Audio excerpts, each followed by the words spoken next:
नमस्कार दोस्तों, पिछले साल अप्रैल के महीने में रामनवमी के समय कुछ लोग पकड़े गए गौ हत्या करते हुए आगरा के शहर में। इसकी वजह से आगरा में उस वक्त कम्युनल हिंसा भी छिड़ गई थी। ये इकलौता ऐसा इंसिडेंट नहीं है। अगस्त 2022 में भी ऐसा ही कुछ हुआ था। उत्तर प्रदेश के कनौज डिस्ट्रिक्ट में एक शिव मंदिर के सामने किसी आदमी ने मीट फेंक दी और उसकी वजह से हिंसा छिड़ गई। ऐसा ही कुछ मई 2020 में भी हुआ था। कोयम्बटूर मंदिर के सामने किसी ने मीट फेंक दी। फरवरी 2024 उत्तर प्रदेश के मुरादाबाद में कुछ लोग गौ हत्या काउस की स्लॉटरिंग करते हुए पकड़े गए। ये सारी खबरें सुनकर एक चीज आपके दिमाग में जरूर आएगी, आखिर ये कौन लोग हैं जो हिंदुओं की भावनाओं को ठेस पहुंचा रहे हैं और हिंदुओं को भड़काने की कोशिश कर रहे हैं। इसका जवाब वो नहीं जो शायद आप सोच रहे हो। पहली खबर का न्यूज आर्टिकल देखिए। यूपी पुलिस के अनुसार गौ हत्या के पीछे असली जिम्मेदार थे हिंदू महासभा के कुछ कार्यकर्ता जो हिंसा भड़काना चाह रहे थे। दूसरी खबर, शिव मंदिर के सामने मीट फिकवाई चंचल त्रिपाठी नाम के एक आदमी ने। इसने एक मुस्लिम कसाई को इसके लिए 10,000 रुपए दिए थे। इसके पीछे कारण था कि ये वहां के SHO हरिश्याम सिंह के खिलाफ बदला लेना चाह रहा था। तीसरी खबर, कोयम्बटूर के मंदिर के सामने मीट फेंकने वाला आदमी था हरिराम प्रकाश, एक unemployed civil engineering graduate. Police के अनुसार ये मेंटली डिस्टर्ब था। चौथी खबर, गौ हत्या के पीछे मुरादाबाद में यूपी पुलिस ने अरेस्ट किया 4 लोगों को, जिनमें से एक था बजरंग दल का लीडर। ये एक मुसलमान आदमी को एक झूठे केस में फंसाने की कोशिश कर रहे थे, इसलिए इन्होंने खुद गौ हत्या कर दी। हैरानी की बात यह कि ये काम करने के लिए इन्होंने खुद एक मुस्लिम आदमी की मदद ली। इन खबरों के पीछे की सच्चाई सुनकर अगर आप हैरान हो रहे हो तो आराम से बैठ जाओ। अगले आधे घंटे में जो मैं सुनाने वाला हूं, अपनी आंखें और कान खोलकर ध्यान से सुनना। हमारे देश में एक भयंकर माफिया चलाया जा रहा है व्हाट्सएप और मीडिया के जरिए, जिसका सिर्फ एक मकसद है, सभी हिंदुओं को ब्रेन वॉश करना और तानाशाह के हाथों कठपुतली बना देना। मैंने पिछले वीडियो में समझाया था दोस्तों कि कैसे किसी भी देश का कोई भी डिक्टेटर हो, वो हमेशा देश की मेजॉरिटी कम्युनिटी को अपना टारगेट बनाता है। भारत के केस में मेजॉरिटी कम्युनिटी है हम हिंदुओं की, और हमें ब्रेन वॉश करने के लिए जो व्हाट्सएप पर माफिया चल रहा है वो 4 डिपार्टमेंट्स पर काम करता है। पहला डिपार्टमेंट जो आपके अंदर गर्व और अहंकार भरता है। कहा जाता है कि आप हिंदू कितने महान हो। Specially so called upper caste हिंदुओं को एक गर्व दिया जाता है। चाहे आपने कुछ पर्सनल लाइफ में अचीव किया हो या ना किया हो, आपको कहा जाता है कि आप महान हो क्योंकि आप इस जात, इस धर्म में पैदा हुए हो। हिंदू धर्म में जिस व्यक्ति का जन्म होता है वो व्यक्ति बहुत ही भाग्यशाली होता है। दूसरा डिपार्टमेंट कहता है कि आप पर सदियों से अत्याचार हुआ है, ये देखो आप कितने बड़े विक्टिम हो। तीसरा डिपार्टमेंट, आप खतरे में हो, देखो हमें उन लोगों से खतरा है, वो कभी भी आकर हमें खत्म कर सकते हैं। और चौथा डिपार्टमेंट जो नरेंद्र मोदी को मसीहा बनाता है, आपको कहा जाता है कि अगर आपको कोई बचा सकता है तो सिर्फ वही एक इंसान है जो आपको आकर बचाएंगे, इसलिए सिर्फ उन्हें ही वोट दो। दुनिया का सबसे बेस्ट प्राइम मिनिस्टर है। बाप जो पैदा किया उससे बड़ा मोदी है, उतना वो भगवान है। भगवान भारत के भगवान का वरदान बन के आए हैं। इस वीडियो में तीसरे और चौथे डिपार्टमेंट को गहराई से समझते हैं, ये जानने के लिए कि लोगों को क्या क्या दिखाया जाता है उन्हें ब्रेन वॉश करने के लिए।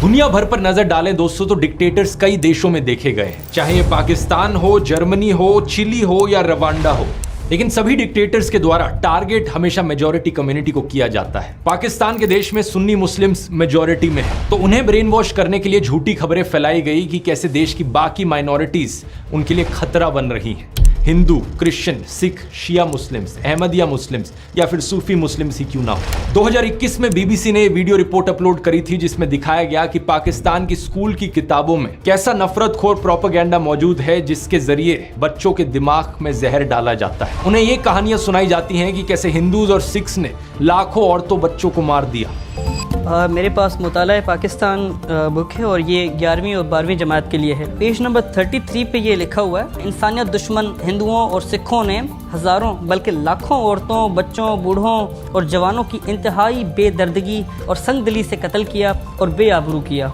और इतना ही नहीं, यहूदियों को भी इस्लाम का दुश्मन बताया जाता है। इसके अलावा इस 2016 की रिपोर्ट को देखो या फिर इस 2021 की रिपोर्ट को देखो, जिसमें बताया जा रहा है कि कैसे अहमदिया मुसलमानों के खिलाफ भी हेट स्पीच देखने को मिलती है पाकिस्तान में। इस सब नफरत का नतीजा ये हुआ है कि पाकिस्तान आज के दिन बहुत ही बुरी हालत में है।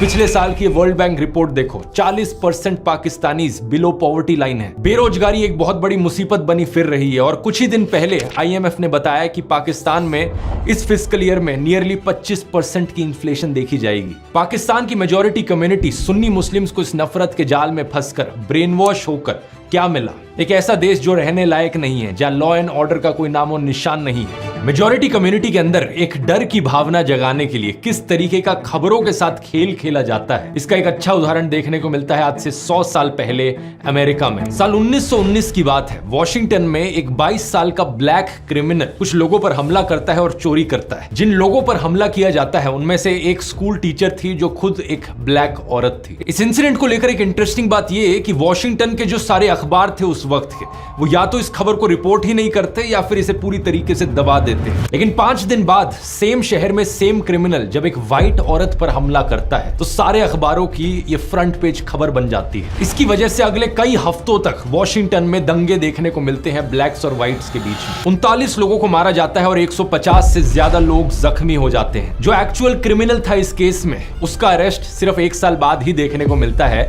जब वो कोई एक नई चोरी करता है। वॉशिंगटन पोस्ट जो उस वक्त भी एक अखबार था, वो 100 साल बाद 2019 में उस इंसिडेंट को लेकर खेद जताता है। आर्टिकल में लिखता है कि उन्हें रिग्रेट है अपने रेशियल पास्ट को लेकर। आज दोस्तों ऐसी ही कहानियां हमारे देश में दोहराई जा रही हैं। कुछ महीने पहले आपने एक खबर सुनी होगी श्रद्धा वालकर की, एक हिंदू औरत जिसे बहुत ही बेरहमी से मार दिया गया उसके मुस्लिम बॉयफ्रेंड आफ्ताब अमीन पूनावाला के द्वारा। शॉकिंग बात यह थी कि इसमें इसकी बॉडी को काट कर फ्रिज में रखा था, लेकिन हमारे गोदी मीडिया ने इस एक इंसिडेंट का इस्तेमाल किया सभी मुसलमानों के खिलाफ नफरत फैलाने के लिए। इसकी वजह से national broadcasting and digital standards authority NBDSA ने 50,000 रुपए का फाइन लगा दिया मुकेश अंबानी के चैनल न्यूज 18 पर। 4 शोज जिन्हें एंकर किया गया था अमीश देवगन और अमन चोपड़ा के द्वारा, इन्होंने नफरत फैलाई थी। 1 लाख रुपए का फाइन टाइम्स नाउ नव भारत पर भी लगाया गया इसी चीज को लेकर। इस इंसिडेंट का इस्तेमाल करके सोशल मीडिया पर भी भरपूर तरीके से नफरत फैलाई गई। एक गोदी इन्फ्लुएंसर ने बॉलीवुड एक्ट्रेस सोनाक्षी सिन्हा की फोटो अपलोड करी उनके मुस्लिम दोस्त के साथ। श्रद्धा की खबर को देखते हुए शत्रुघ्न सिन्हा ने दहेज की लिस्ट से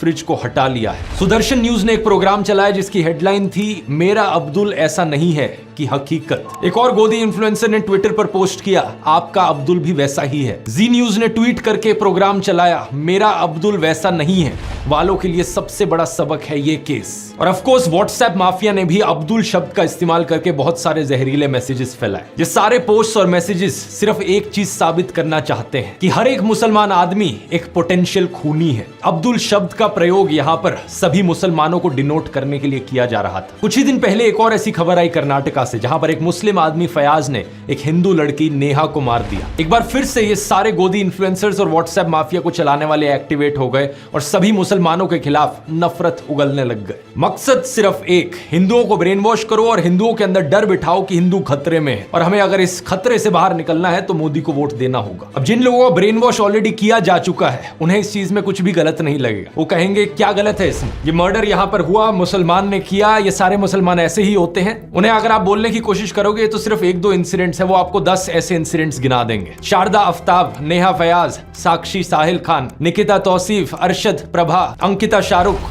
रितिका सईद, मानसी दीक्षित, मुजम्मिल, इन सभी केसेस की लिस्ट सुनाने के बाद ये आपसे कहेंगे ये देखो कहा था ना मैंने, ये सारे मुसलमान ऐसे ही होते हैं, ये सारे के सारे पोटेंशियली खूनी होते हैं। क्या है इसके पीछे का सच, इस खबर को देखो। श्रद्धा वालकर के केस के 2 हफ्ते बाद एक और केस हुआ था पांडव नगर में। अंजन दास नाम के एक आदमी को उनकी पत्नी पूनम के द्वारा मार दिया गया और श्रद्धा के केस की तरह उसकी भी बॉडी को काट कर फ्रिज में स्टोर किया गया। इतना ही नहीं, इसके 3 महीने बाद इस खबर को देखिए। नजफगढ़ के पास मित्राऊ गांव में साहिल गहलोत ने अपनी live in partner Nikki Yadav को मार दिया। मारने के बाद उसकी बॉडी को अपने ढाबा में फ्रिज में रखा। सेम दिन उसने एक शादी भी कर ली। इन दोनों केसेस की डिटेल्स बिल्कुल वही श्रद्धा आफ्ताब केस वाली डिटेल्स हैं। सिर्फ एक फर्क है, इन दोनों केसेस में कोई हिंदू मुस्लिम का एंगल नहीं है जैसा उस वाले में। इसलिए आपने इन खबरों के बारे में कहीं सुना ही नहीं होगा और ना ही मीडिया वालों ने इस खबर को चलाया होगा। इस रिपोर्ट को देखिए। बिहार के वैशाली डिस्ट्रिक्ट में अमन कुमार सिंह ने एक 17 साल की लड़की सोनम परवीन को मार डाला। हिंदू लड़का मुस्लिम लड़की, इसलिए गोदी मीडिया इसकी बात करेगा ही नहीं। न्यूज 18 हिंदी की वेबसाइट पर एक खबर जरूर छपी, लेकिन इन्होंने लड़के का नाम नहीं लिखा। बस ये लिखा कि हत्या के पीछे प्रेम प्रसंग की आशंका जताई जा रही है। यूपी के शामली डिस्ट्रिक्ट से इस खबर को देखिए। नाइमा उर्फ ईशा अपने घर से भाग गई गई और एक लव मैरिज करी अंशु के साथ। अंशु एक शार्प एज हथियार से ईशा पर हमला करता है और इसे मारने के बाद उसकी बॉडी कुएं में फेंक देता है। वहां के एसपी ने इंटरोगेशन के बाद बताया कि हस्बैंड अंशु ने अपना गुनाह कबूल किया। रसूलपुर गांव की इस न्यूज रिपोर्ट को देखिए।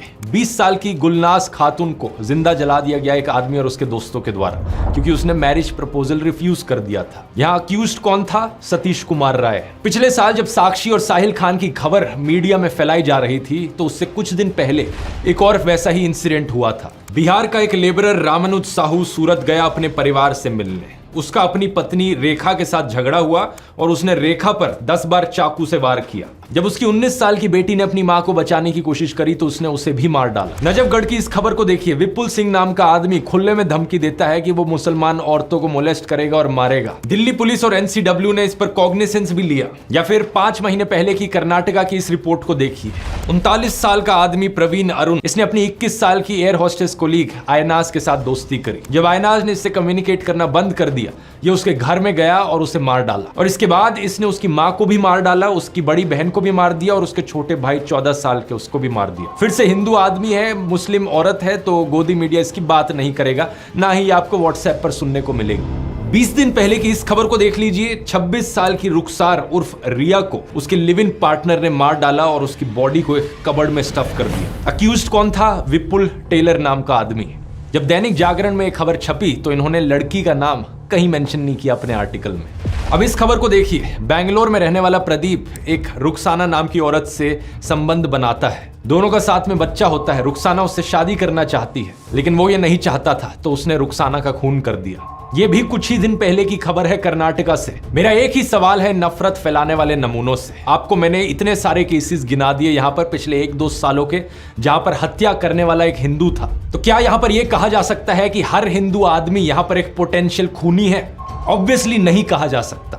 देश में 55 से 60 करोड़ हिंदू आदमी रहते हैं। इन 20-30 केसेस को लेकर जनरलाइज नहीं किया जा सकता कि सारे हिंदू लड़के ऐसे होते हैं, और ठीक इसी तरीके से मुसलमानों को भी जनरलाइज नहीं किया जा सकता। देश में रहने वाले करोड़ों मुस्लिम आदमी हैं, सारे के सारे पोटेंशियल किलर नहीं होते। ये एज्यूम करना एक बहुत ही बेवकूफी वाली चीज है और ये आपका नफरत खोर माइंडसेट दिखाती है।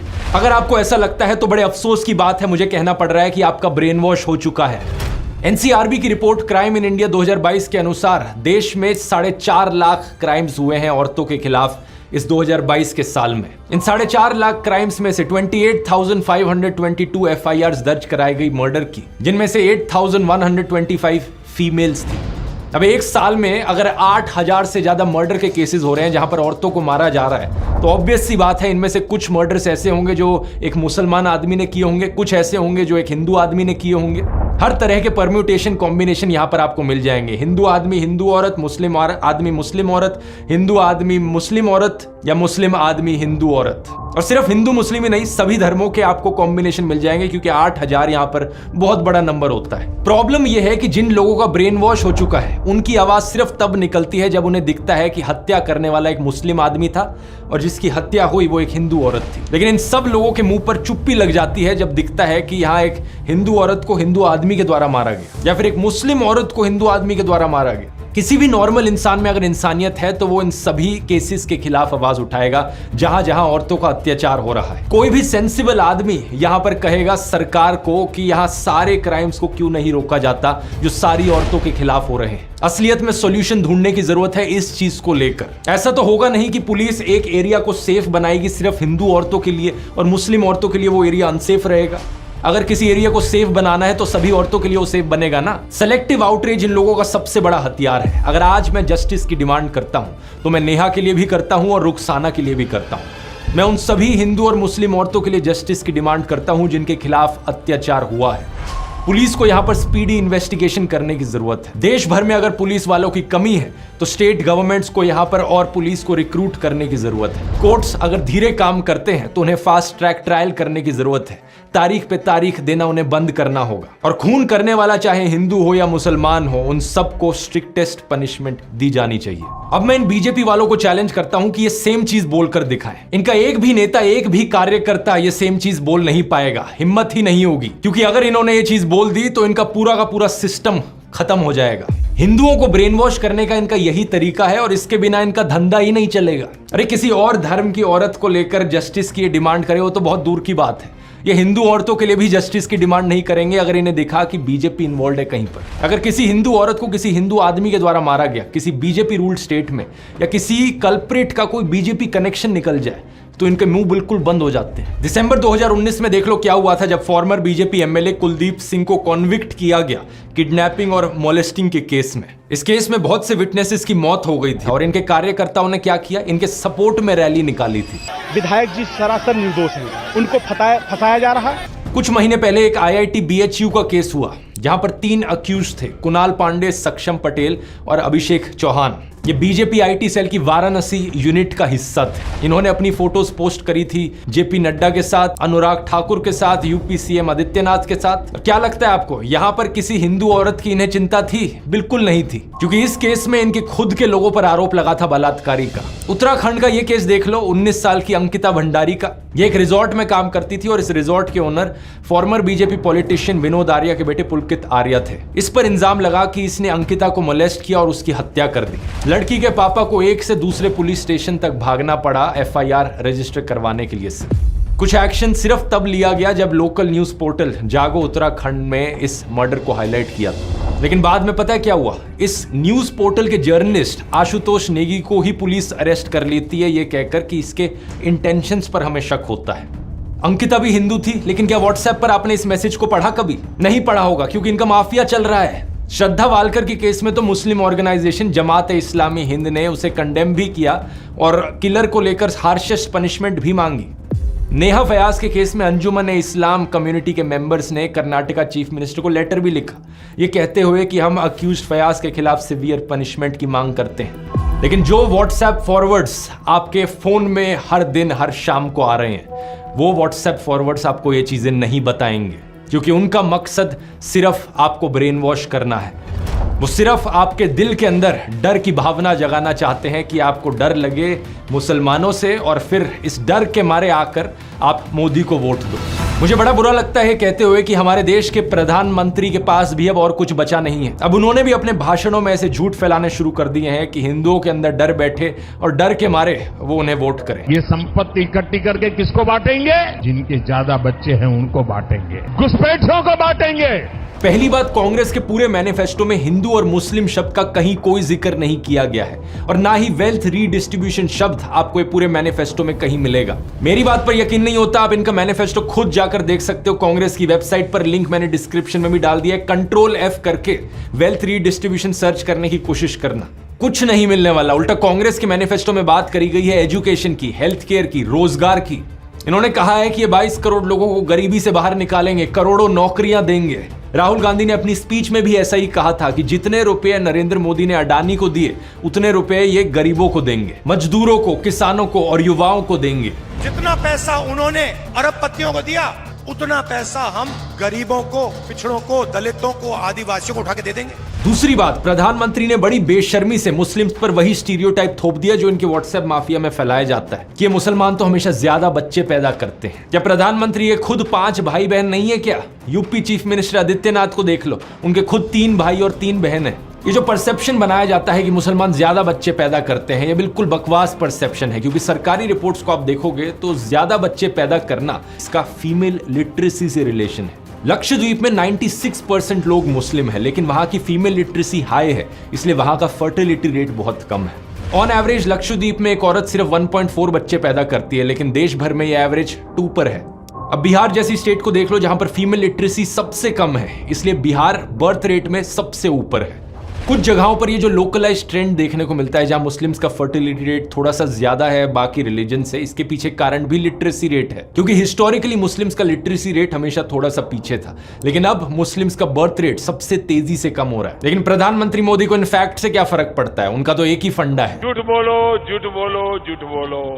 हमें सभी हिंदुओं को जागरूक करने की जरूरत है दोस्तों। जब ये डर का माहौल बनाने के लिए इनके पास असली खबरें खत्म हो जाती हैं, तो ये झूठी खबरें फैलाना शुरू कर देते हैं। श्रद्धा वालकर के केस में रशीद खान नाम के एक आदमी का केस निकल कर आया था। एक ऑन ग्राउंड न्यूज रिपोर्टर ने रशीद खान नाम के एक आदमी से बात करी जो श्रद्धा वालकर के मर्डर को जस्टिफाई कर रहा था। उसके खिलाफ एक FIR दर्ज करी गई और जब पुलिस ने उसे अरेस्ट किया तो पता है क्या पता चला? उस लड़के का नाम एक्चुअली में विकास कुमार था। रशीद खान बनने का नाटक कर रहा था वो। एक और ऐसा ही केस सामने आया जब एक फेसबुक पोस्ट वायरल होने लगी राजिया बानो नाम के यूजर नेम के साथ। इस पोस्ट में जस्टिफाई किया जा रहा था कि हिंदू औरतों के खिलाफ कुछ हो तो वो ठीक है, रिवेंज है। कुछ हिंदू अकाउंट्स ने बड़ी आउटरीच करी इसको लेकर कि ये मुसलमान हम लोगों से इतना नफरत क्यों करते हैं। और जब इस चीज का फैक्ट चेक किया गया तो पता लगा कि यूजर नेम गलत था। राजिया की जगह राजिया लिख रखा था और प्रोफाइल पिक के बारे में सर्च किया तो पता चला कि ये राजिया के यूजर नेम के पीछे एक पवन शर्मा नाम का आदमी था। इस बंदे की एक और पोस्ट मिली तो किसी ने कमेंट कर रखा था, शर्मा जी नाम क्यों बदल लिया? तो उस आदमी ने लाफिंग इमोजीज के साथ रिप्लाई किया, पवन भाई अब मुल्ली बनोगे क्या? सॉरी मुल्ला। और इसने रिप्लाई किया, just wait and watch dear. कुछ लोग नफरत के पागलपन में इतने अंधे हो गए हैं कि ये खुद से नफरत की खबरें फैलाते हैं ताकि इल्जाम वहां मुसलमानों पर डाला जा सके, उनकी इमेज को बदनाम किया जा सके। वीडियो के शुरू में मैंने आपको ऐसे ही कुछ किस्से सुनाए थे जहां पर बजरंग दल और हिंदू महासभा के मेंबर्स ने जाकर गौ हत्या करी, और वो भी इसलिए ताकि किसी मुसलमान पर इल्जाम डाला जा सके कहकर कि ये देखो ये मुसलमान लोग हैं जो हमारी गौ माता की हत्या करते हैं। यहां पर एक बहुत बहुत बड़ा खेल खेला जा रहा है दोस्तों। झूठी खबरें कितनी ज्यादा फैलाई जा रही हैं आप यकीन नहीं करोगे। एक यूजर अभिषेक कुमार अपने आप को मोदी का परिवार कहते हैं, ये वीडियो शेयर करते हैं जहां पर कुछ लड़कियां एक आदमी के पीछे भागकर उसे डंडों से मार रही हैं। लिखा जाता है वीडियो कहां से है ये पता नहीं, लेकिन ये देखकर बहुत अच्छा लगा कि हिंदू बेटियों ने लव जिहादियों को सबक सिखाना शुरू कर दिया है। अगर सर्च करके देखोगे वीडियो कहां से है, उत्तर प्रदेश का ये इंसिडेंट है 2018 का, और जिस आदमी को मारा जा रहा है उसका नाम है कपिल चौहान, क्योंकि वो लड़कियों को छेड़ा करता था। बात यहाँ पर ये नहीं है कि मुस्लिम ईव टीजर्स नहीं हो सकते, बिल्कुल हो सकते हैं। ऐसे भी मुस्लिम होंगे जो अपनी आइडेंटिटी हिंदू नामों के पीछे छुपा कर रखते हैं और हिंदू लड़कियों को ट्रैप करने की कोशिश करते हैं। जैसे कि जुलाई 2022 का केस यूपी के आजमगढ़ में। ऐसे भी मुस्लिम्स हैं जिन्होंने हिंदू मंदिरों के सामने कुछ गलत किया है, जैसे कि ये वेस्ट बंगाल टेम्पल का केस जहां पर एक मुस्लिम आदमी ने उसके सामने पेशाब कर दिया था। लेकिन बात मैं यहां पर यह कहना चाह रहा हूं कि लॉ एंड ऑर्डर हमेशा काम करना चाहिए, हर इंसान को पनिशमेंट मिलनी चाहिए, लेकिन आपको जो दिखाया जा रहा है वो सिर्फ एक साइड की खबरें दिखाई जा रही हैं। और ये जो नफरत फैलाई जा रही है ये सिर्फ मुसलमानों के खिलाफ नहीं है, बल्कि बीजेपी के खिलाफ जो भी आवाज उठाता है उसके खिलाफ सिमिलर तरीके से कैंपेन चलाई जाती है। एग्जाम्पल लेकर देख लो कांग्रेस का। ये खबर सुनी आपने कि कांग्रेस लीडर रशीद अलवी ने राम भक्तों को राक्षस कहकर बुलाया। सिर्फ व्हाट्सएप पर ही नहीं बल्कि इस खबर को तो कई गोदी मीडिया वालों ने भी चलाया था। After Salman Khurshid, another Congress leader sparks a row. Congress neta Alvi compares those chanting Ram Bhakts to demon. Rashid Alvi साहब ने बोला कि ये जो जय श्री राम बोलते हैं ये सब राक्षस है, लेकिन ये सरासर झूठी खबर थी। सच बात यह है कि रशीद अलवी एक्चुअली में बात कर रहे थे रामायण की, जब मेघनाथ से लड़ते हुए लक्ष्मण अनकॉन्शियस हो जाते हैं और हनुमान उनके लिए जड़ी बूटी लेकर आते हैं। रावण कुछ राक्षसों को भेजता है जो अपने आप को एक साधु की तरह डिस्गाइज कर लेते हैं, कुछ ऐसे राक्षस जो खुद जय श्री राम का नारा लगाते हैं। यही चीज उनके द्वारा कही जा रही थी कि ये कुछ लोग जो राम का नाम ले रहे हैं ये असल में राक्षस हैं साधुओं के फेज में। वो अप्सरा बन जाती है और वो हनुमान जी से कहती है, हनुमान क्यों वक्त खराब कर रहे हो? तुम्हें तो सूरज निकलने से पहले जाना है संजीवनी बूटी लेकर। और ये जो सामने बैठा है जय श्री राम कह रहा है, मुनि नहीं, ये निश्चर घोरा, ये मुनि नहीं है, ये तो घोर राक्षस है। मैं आपसे बस इतनी बात कह के अब आपसे विदा लूंगा कि आज भी बहुत लोग जय श्री राम का नारा लगाते हैं, वो सब मुनि नहीं, वो निश्चर घोरा। बीजेपी वाले ये बात जानते थे, लेकिन जानबूझ के इनकी स्टेटमेंट को क्लिप किया गया ये दिखाने के लिए कि कांग्रेस मुसलमानों के साथ है, हिंदुओं के खिलाफ बोलती है। रवीश कुमार के साथ भी ये चीज अक्सर करी जाती है। दिल्ली में जब दंगे भड़के थे, शाहरुख नाम के एक आदमी ने गोलियां चलाई थी। व्हाट्सएप पर एक क्लिप काट कर डाली जाती है जिसके ऊपर नीचे कैप्शन लिखा जाता है, आतंकी शाहरुख को बचाने के लिए रवीश ने बताया उसे ब्राह्मण अनुराग मिश्रा। जो ओरिजिनल अनएडिटेड वीडियो है वहां पर रवीश कुमार कह रहे हैं अभी भी जरूरत है कि पुलिस इसकी पहचान को लेकर दोबारा बोले। पुलिस साफ कहती है कि शाहरुख है, मगर आप सोशल मीडिया में देखिए अनुराग मिश्रा बताया जा रहा है। अभी भी जरूरत है कि पुलिस इसकी पहचान को लेकर दोबारा बोले। इसके बाद एक एनडीटीवी रिपोर्टर खुद पुलिस से बात करते हैं और कंफर्म करते हैं कि इस आदमी का नाम शाहरुख ही है। नाम को लेकर कोई स्पष्टीकरण आया है कि नाम क्या है? शाहरुख नाम है उसका। एक और झूठ फैलाया जाता है कि रवीश कुमार कभी कश्मीरी पंडितों की बात नहीं करेंगे, जबकि उन्होंने कई बार एपिसोड्स बनाए हैं कश्मीरी पंडित पर, 12 साल पहले से लेकर एज रिसेंट एज 3 महीने पहले। लेकिन क्या फर्क पड़ता है, व्हाट्सएप पर जब लोगों को ब्रेन वॉश करना है तो उसके लिए कुछ भी बोल दो। एक और एक्यूजेशन जो इनके खिलाफ उठाई जाती है कि ये कभी कांग्रेस के खिलाफ नहीं बोलते, लेकिन 2014 से पहले की इनकी ये क्लिप देखो, कई रिपोर्ट्स मिल जाएंगी जब ये मनमोहन सिंह की सरकार के खिलाफ आवाज उठा रहे हैं। पिछले अगस्त में अयाज झांसवी के शेर से जवाब दिया था, तब कोयला घोटाले के आरोपों की आंच उनकी सरकार पर आ रही थी। 7 महीने बाद मनमोहन सिंह ने उन सवालों का जवाब दिया या अपनी आबरू के लिए खामोशी तोड़ी है। एस्बेस्टस के इसी तरह के हजारों कमरे गांव की जमीन पर बना दिए गए और मजदूरों को बोरी में आलू की तरह इनमें ठूंस कर रख दिया गया। अब मेरे खिलाफ भी ये लोग ऐसे ही झूठ फैलाते हैं। इस व्हाट्सएप मैसेज को देखो, पता नहीं कितनी बार इन्होंने इस व्हाट्सएप मैसेज को अपने ग्रुप्स पे बार बार फॉरवर्ड किया है। लिखते हैं कि मैं एक हिंदू ही नहीं हूं, मेरा नाम ध्रुव राठी नहीं है, मेरा असली नाम है बदरू रशीद। और इतना ही नहीं, इन्होंने मेरी वाइफ यूली को भी पाकिस्तानी बना दिया। और नीचे देखो क्या क्या बकवास लिख रखी है कि यहाँ पे पाकिस्तानी आर्मी का कनेक्शन है, ISI है, अमेरिका है, दाऊद इब्राहिम का कनेक्शन है। क्या बकवास लिखते हैं, मुझे सुनकर हंसी आती है, आपको भी हंसी आ रही होगी, लेकिन इसके पीछे का एजेंडा देखो क्या है। जो भी बीजेपी के खिलाफ बोलने की कोशिश करता है उसे किसी ना किसी तरीके से मुसलमान बना दो, पाकिस्तानी बना दो, क्योंकि जो ओवरऑल गेम यहाँ पर खेला जा रहा है वो यही है कि हिंदुओं के अंदर डर बैठाना है। और जो भी इनके खिलाफ बोले, अगर कोई वो हिंदू बोल देना इनके खिलाफ, तो वो हिंदू हो ही नहीं सकता। ये अपने फॉलोअर्स को, अपने ब्रेन वॉश लोगों को यही दिखाना चाहते हैं कि जो भी वहां से आवाज उठा रहा है इनके खिलाफ वो हिंदू नहीं है, वो सिर्फ मुस्लिम लोग हैं। जो झूठ ये फैलाते हैं उसे ये डबल चेक भी नहीं करते। एक ये मैसेज था इनका जो फैलाया जा रहा था, अभी कुछ दिन पहले एक ये दूसरा मैसेज है इनका जो ये फैला रहे हैं। इस ट्वीट को देखो, इसके अनुसार तो मेरे फादर इन लॉ है एक्चुअली में पाकिस्तानी सिटीजन, यानी कि यूली के पापा।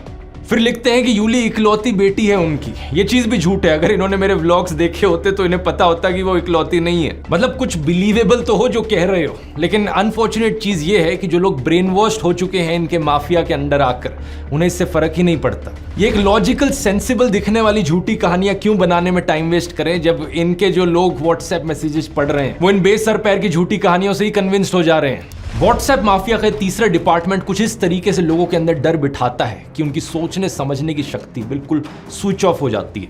इसलिए बहुत जरूरी है लोगों को जागरूक करना इस चीज के बारे में, स्पेशली हिंदू लोगों को जागरूक करना, क्योंकि अगर किसी को सबसे ज्यादा बेवकूफ बनाया जा रहा है यहाँ पर, तो वो हम हिंदुओं को बनाया जा रहा है। इस माफिया के 2 और डिपार्टमेंट्स बचते हैं, आने वाले वीडियोस में उनको भी गहराई से समझेंगे, लेकिन तब तक काम रुकना नहीं चाहिए। हमारा ये संघर्ष देश के संविधान को बचाने के लिए है, देश के लोकतंत्र को बचाने के लिए। और अगर आप उन लोगों में से हो जिन्हें अभी भी लगता है कि नहीं देश में सब ठीक चल रहा है, देश में कोई तानाशाही नहीं है, तो जरा कुछ दिन पहले की इस खबर को देख लो जरा। सूरत की लोकसभा सीट पर क्या हुआ, कांग्रेस के कैंडिडेट को डिस्क्वालीफाई कर दिया गया और वहां बाकी 8 कैंडिडेट्स ने किसी ना किसी बहाने से विड्रॉ कर लिया, यानी कि इलेक्शन होने से पहले ही बीजेपी ने यह सीट जीत ली।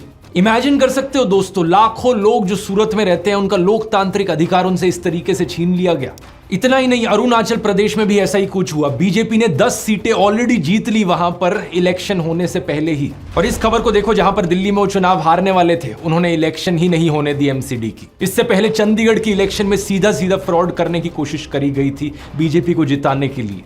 मतलब समझ रहे हो आप इस सब का दोस्तों, जो पहले चंडीगढ़ में हुआ, जो आज सूरत में हुआ, वो कल पूरे हिंदुस्तान में होगा अगर इन्हें इसी तरीके से जीतने दिया गया तो। 1 नेशन 1 इलेक्शन तो सिर्फ दिखावे का फंडा लगता है। अगर देश इसी तरीके से आगे बढ़ता रहा तो यहां पर जल्द ही 1 नेशन 0 इलेक्शन होगी। चुनाव होने से पहले ही बीजेपी के कैंडिडेट्स जीतते जाएंगे। क्या आप ऐसा देश देखना चाहते हो जहां पर इलेक्शन के कोई मायने ही ना रह जाएं? इस चुनाव में दोस्तों हमें अपनी पूरी जी जान लगानी होगी देश के लोकतंत्र को बचाने के लिए। मैंने तो अपना पूरा करियर यहां दांव पर लगा दिया है, क्योंकि मैं चुप नहीं बैठ सकता, मैं देश को ऐसी हालत में गिरते नहीं देख सकता। इसलिए मैं बार बार कह रहा हूं, अपनी आवाज उठाओ, क्योंकि शायद दोबारा कभी मौका ना मिले। 3 स्टेप्स मैं आपको दोबारा से बताना चाहूंगा। स्टेप 1, मेरे व्हाट्सएप चैनल को जाकर ज्वाइन करो। इसका लिंक इस QR कोड में मिल जाएगा, या लिंक डिस्क्रिप्शन में भी है। अगर ये लिंक आपके लिए खुल नहीं रहा तो व्हाट्सएप ऐप को अपडेट करो अपने फोन पर। चैनल ज्वाइन करने के बाद बेल आइकन दबाओ नोटिफिकेशन का। हमारा मिशन है 100 करोड़। हम व्हाट्सएप पर एक ऐसी आंधी लेकर आएंगे सच की कि इनका ये पूरा व्हाट्सएप माफिया दब जाएगा।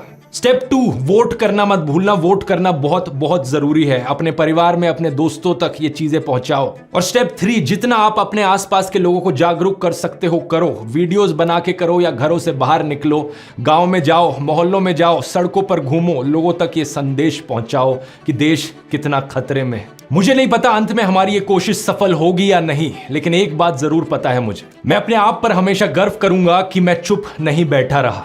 मैंने अपनी तरफ से पूरी कोशिश करी, आखिरी दम तक कोशिश करी। जय हिंद।